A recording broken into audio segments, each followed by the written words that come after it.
Hey, my Young and the Restless fans. Yes, we got another crazy episode to talk about. First, the Genoa City residents are reeling after Phyllis's death. Michael gets Phyllis' last voicemail that sounds like she planned all of this. And Stark and Phyllis pay off the EMT as they decide what to do next.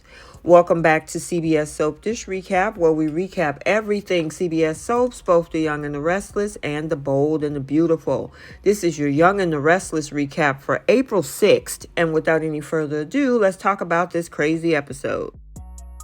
So let's start out over with Sally and Nick. And Sally is comforting Nick, and he's saying that Phyllis is gone as he's staring out the window. Hey, Nick, keep staring. You might just see her fly by.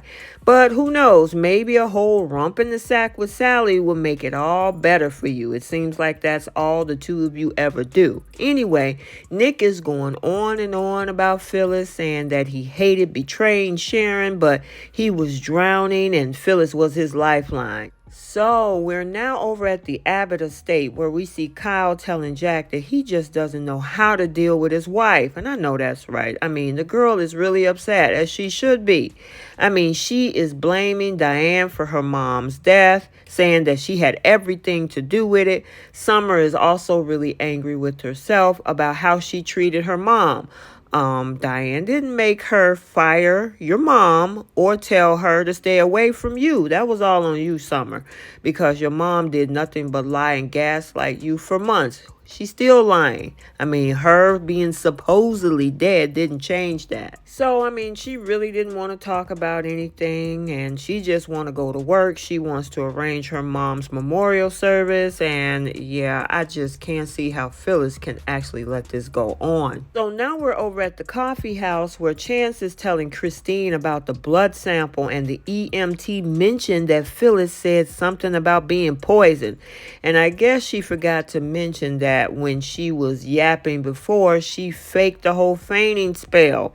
I mean, I guess it finally dawned on her when she was in the ambulance, though. So then we see Michael telling Christine that Phyllis left a voicemail on his phone in a panic, saying Diane was out of control and she was terrified. And you know, that's a bunch of crock.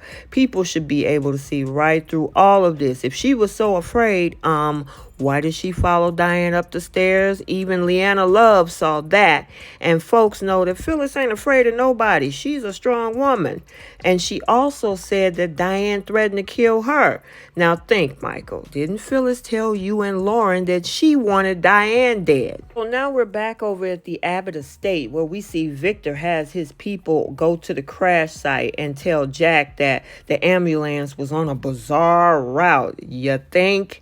And he finds the whole thing strange. Man, Victor should have Chance's job.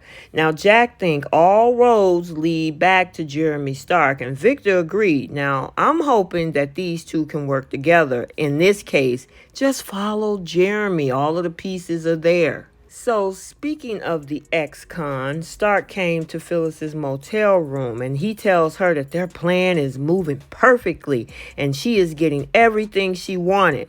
She went to the restroom and there was a knock on the door, and surprise, surprise, it's none other than Carson, the EMT that drew Phyllis's fake blood. Stark paid him off, and she wanted to know if everybody bought the story. He told her they totally bought it. Man, Phyllis, you must be proud of yourself, taking a page out of Diane's book. But your situation is worse, because at least she got hit upside the head.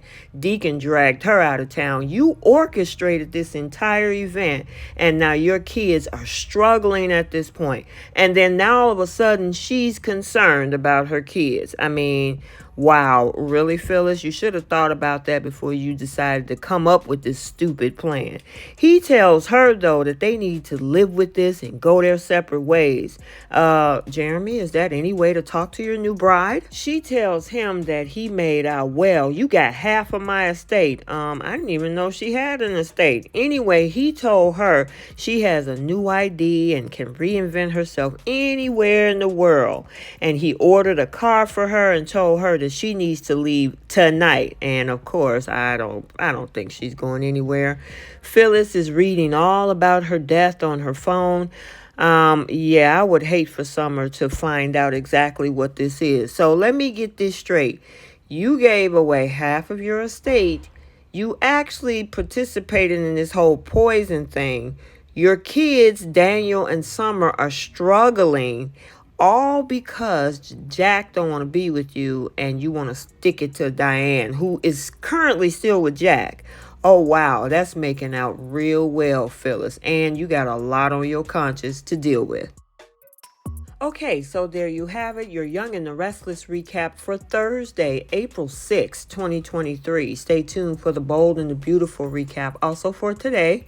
And until the next video, like, comment, and subscribe, and we will see you next time. Bye.